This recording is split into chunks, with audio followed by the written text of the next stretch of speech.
Hello guys, welcome again to C&M FarmTech. Like you all know, we have always been educating you about piggery. So we are here once again to continue the episode of how to start your piggery farming. Now let's give us a recap of what we talked to us about in the last episode. Our market plan, market research is one of the things we talked about in the last video.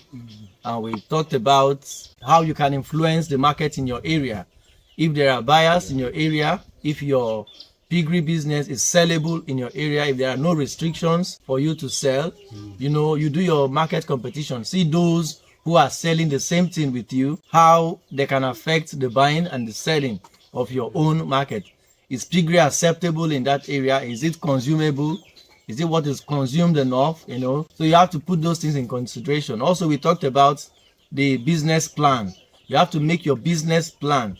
You have to know what the business entails and what you are putting in and how you are going to get something back out of it. We also talked about the budgeting. Now, where is your funding coming from? The budget of your business, where is the funding coming from? Is it from individual pockets? Is it from a collective, a loan? It could be from a business partnership. Your investors can come into and do one or two things for you. And then you in turn give them the returns of the growth of the business. But like we said, the piggery business is a patient business. You need to take your time to invest and to plan very well so that your returns can come in steadily.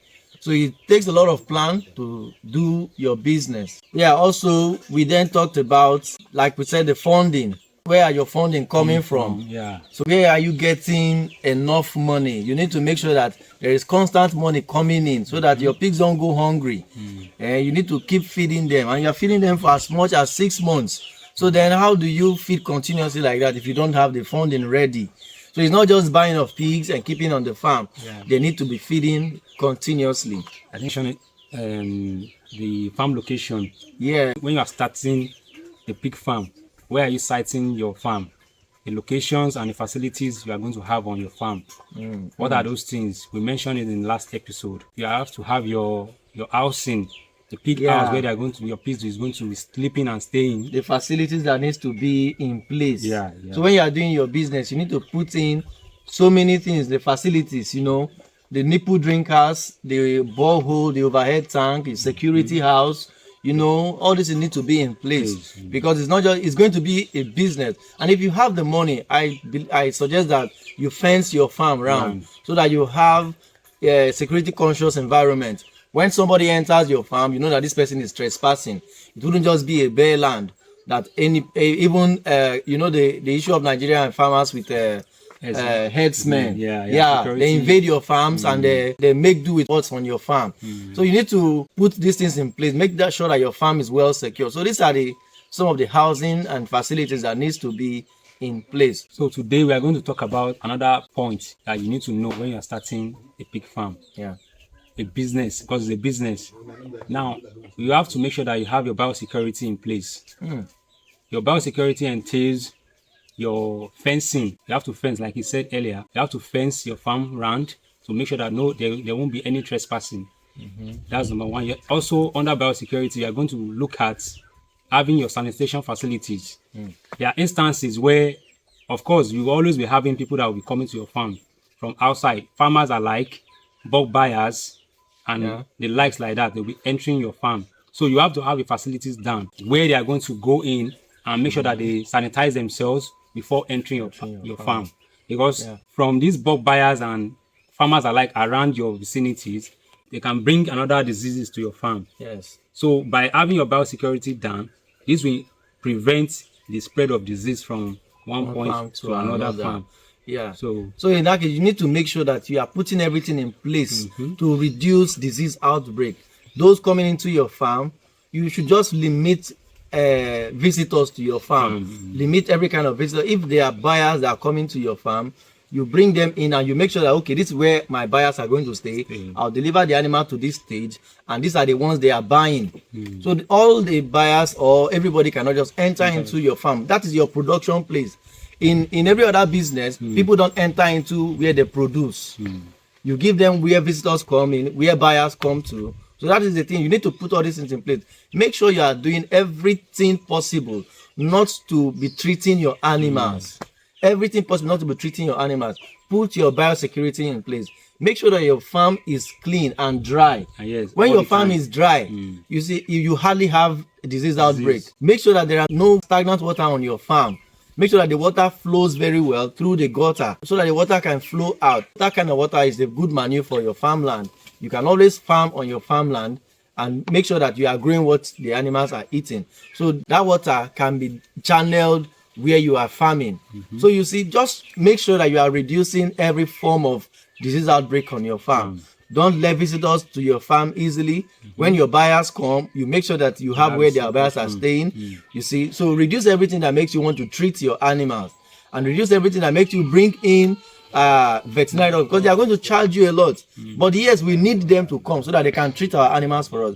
So in any case, we can reduce the cost of production by not letting disease break into our farms. Forms of diseases that happens in our farm. So make sure that you are reducing all these things as much as possible. So another point we should know when you are starting your pig farm, you have to know how to select a good breed. Pig breed selection. Under this selection of breed, like we said earlier in our first episode, we said you have to have your goals. Now, what are your farming goals? Now, when you are selecting a particular breed for your farm, what are the goals? Do you want to be a breeder where you will be breeding animals? For new farmers, so that you can sell to new farmers. So that they can grow and improve the breeds on their farm. Like in Nigeria, yes, so many farmers are not doing the right breeds. They just go in and buy any pig and rear them and take to slaughter.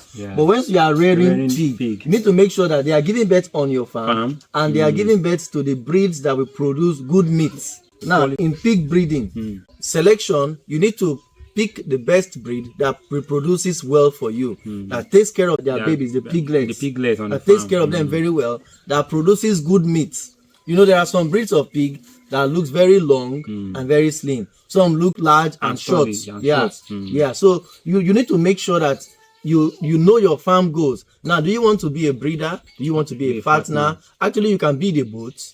You can be breeding one side, you can be fattening the other side. But then you need to do some kind of crossbreeding to make sure that you are getting another mixed genes that will be giving you hybrids that will be giving you nice, fast-growing animals with good quality meat. So in that case, your selection of breed is very important, and this comes from your goal, the goal of the farm. Are you a breeder? Are you a fattener? You can actually be both, as we have said.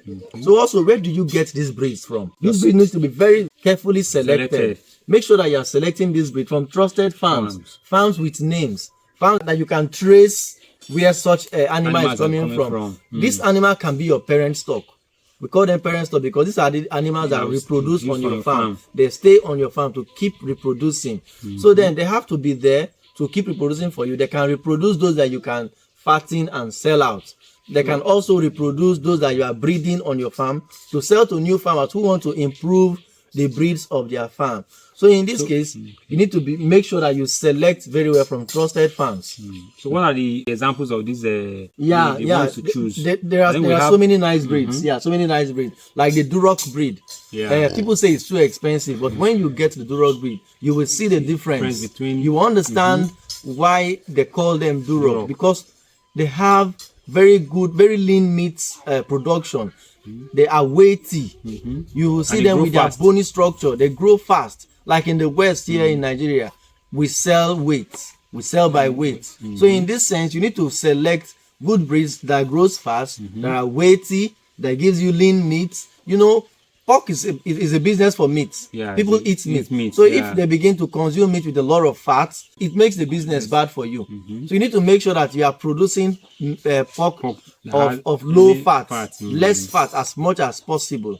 And also we have land race, we have large white. There's also pear train also, like we have mentioned, the Duroc, the land race, the large white, the pear train. These are common in Nigeria. These are common breeds in Nigeria. So we'll not be telling you about stuff that are not common in Nigeria. These 4 breeds are very common in Nigeria. There's Camborog also, but as we know, Camborog is not a pure breed. Camborog is a mixed breed. It's like a hybrid. It's a mixture of a pure breed and another pure breed that are not of the same gene. You understand? So that will give you a Cambo rug. A Cambo rug also is called a hybrid, that they grow faster because they have been mixed with different genes. So they have the traits of one particular pure breed and that of another pure breed. So your selection of breeds needs to be paramount in your business. You need to make sure that you are selecting good breeds.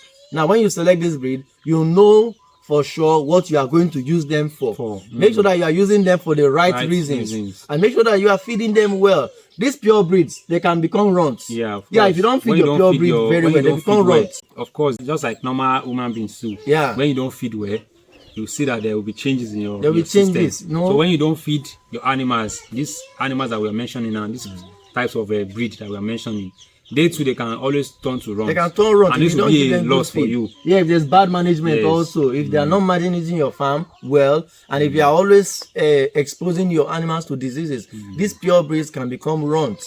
You may see them and you may not even believe that these are pure breeds. So the Duroc breed are very important, the pair train. These are what we call terminal boas. If you have a boa that is a Duroc breed or a pair train breed, the boa are called terminal boa. You can use this terminal boa to get very good fattening animals. They produce for you good lean meat, quality meat for the piggery. So you have to make sure that you are getting your pig breeds from reputable farms. Make sure that they are farms that you can trace the parent stock, the line of that pig can be traceable. Yeah, it can be traceable. Some farms can give you certificates. Yeah, some farms do that. They give certificates for that breed. You know, so make sure that your breeds are coming from a reputable farm with good name, farm that has a good name, that when you buy you can always call them and ask questions about that particular breed. So try as much as possible to locate such farms, talk to people, and make sure that they are giving you directives to farms where you can get pure breeds. Pure breeds. Don't forget, pure breeds, they have to be pure so that you don't buy mix. Thank you. So now we are going to tell us about nutrition, feeding nutrition. Now, as much as your pig selection or breed selection is important, as it is also important to make sure that your nutrition for those pigs are well taken care of. You need to select the nutritious feed for each type of animal.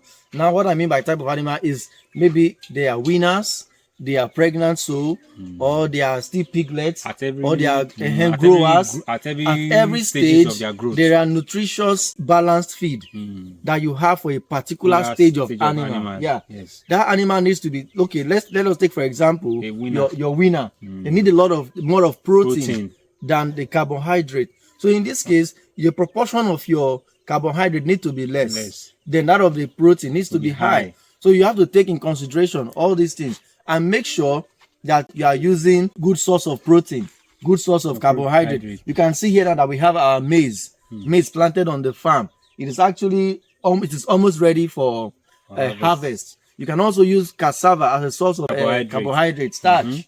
Now, for your protein, you also make sure that you have them at the right proportion for different stages of animal. Like when the animal are at finisher stage, you know, they don't need a lot of protein again. They just need good carbohydrate and good balanced feed to help them maintain their stage of growth. At that stage, they can actually digest some forms of feed. So you make sure that you reduce some kind of feed to reduce cost of production. That's what we mean. And then your piglets, you make sure that at the beginning stage, you take care of them very well. If they have any form of malnutrition at that stage, going to affect the next stages that they should. It's going to be very disastrous if you don't take care of them from the piglet stage. So this takes us to how do you feed your animals? That's the feeding schedule. Your feeding schedule. How do you give them food? How do you feed them? Constant feeding. Because for example now, if a winner, I don't think a winner does not. It doesn't eat much. It doesn't eat much. So you have to know how to portion their feed for them. A grower, like the name, you have to is growing stage. So you have to give enough feed at that stage. They eat a lot at that growing stage. So that is the stage that they pick up They begin to grow faster at that stage. But then at a stage, they also stop growing. Their growth becomes slow. So you have to notice your animal, the way they grow. You understand? I think another point I want us to talk about is, in piggery, like we said earlier, we are targeting weight. Yes. So you can't be feeding. There's a kind of a feeding regime that you're going to embark on because you are targeting a particular weight. That your schedule should be constant as well. Should be consistent. So get a consistent schedule of your feed, right? Feed, yes. So when you know that you are targeting a particular weight at a particular time, in a particular period of time, you are going to know, okay, if I give a particular balance, a diet, a kind of nutrition mean I give to a winner or a grower, at 2 months, I should be able to know that, okay, this particular will give me gain so weight. Yes. So you have to be careful of how you feed your animals. For example, in our farm, if we feed 3 kg of feed, 3 kg of a balanced feed for a particular stage of animal, we are expecting that animal give us 1 kg of it. So if they eat 3 kg, they expect that they give you 1 kg of weight. They eat 3 kg of feed, they give you 1 kg of weight. That is what 3 to 1 ratio. But for your piglet, it does not work with your piglet because at that stage, their growth is minimal. They take their time to grow and they don't eat much. They could just eat maybe 0.5 kg, 0.7 kg, 0.8, before they start taking 1 kg a day. So their growth is less, it's minimal at that stage because they continue to grow gradually. But at grower stage, you begin to notice that their growth is faster, and at some point it stops. Later it picks up again, and from there they are going to finishing stage. So you need to make sure that at finisher stage, probably by 6 months, 5 months, 7 months, your animals are weighing about 80, 90, 100, 120 kg. Depending on the breed. Depending on the breed, yeah. Depending on the breed. And also depending on the mixed breed or the hybrid you have. Because you must have done some kind of experiments to see. In our farms, we have done so many experiments to see how animals grow. When we take our landrace and our large white, we cross them and see what the mixed breed can give us. You can also do that on your farm. Try to make sure that you are mixing the breed and see what you can get. Also, your pure breeds need to be maintained. If you have your large white Boer and your large white sow, you continue the crossing to maintain the breed line. Those ones you can sell to boarding farmers to make sure that they also improve the breeds on their farm. In your own farms, you can do a lot of experiments with your animals to grow animals with different genes mixed together to see what they can actually be like. You can in turn even name them your own type of breed and say, okay, I have produced this, and this is where I produce. This is how I produce it. And you can, if you are consistent in that kind of thing, you can be a major supplier of that particular breed. So guys, these are all we have come to let you know today. So we have talked about the housing, the biosecurity. Make sure that you limit visitors from your farm, and make sure that when people come to your farm, you have a visitor section so that they don't bring disease to your farm. So we talked about your breed, the pig breed, what kind of breed you need to have in your farm, what are you using them for. You also make sure that the breed selection are from trusted farms. Make sure that you are from trusted farms. Where you are sourcing your pigs, they are from farms that have name, they are reputable, that you can always go back to them and trace the line of that pig. So also we talked about the nutrition. Make sure that your nutrition is as important as the breed selection. If they are not eating well, they are not going to grow well. They may turn runt if you don't feed them well. So give them a balanced diet that comprises of your carbohydrates, your protein, the vitamins, the premix to help them digest food easily, and also water. Very important. Very important. Your water needs to be constant. The drinking water, clean drinking water from the nipple drinkers, not from hole on the ground, because that hole they can pull inside the hole and then they drink the same water. It can be contaminated anytime. So please make sure that you are using a nipple drinker for your animals to drink. It helps you also to have constant flow of water. So also we talked about the feeding. You're giving them balanced feed. What is the routine of the feed, the schedule of the feed? If you are fattening your animals, you need to know that the animals are going to eat continuously. As they eat, they go and sleep, they come back to eat, they go and sleep, they drink water. That is their job. That is their job. So you make sure that these things are consistent in their lives, and then they give you your result. In 5 months, 6 months, 7 months, you are having about 80, 90, 100, 120 kg. And then you see that And then you can call your buyers to come and pick them. They are up to table size already. They can come and take and slaughter. The more they wait, the more the money. The more the number of the animal, the more the money. So make sure that your investment is huge. Thank you guys. Please don't forget to like and subscribe to our channel. Always like, and you can leave comments for us so that we can always reach out to you too. Thank you guys. Thank you.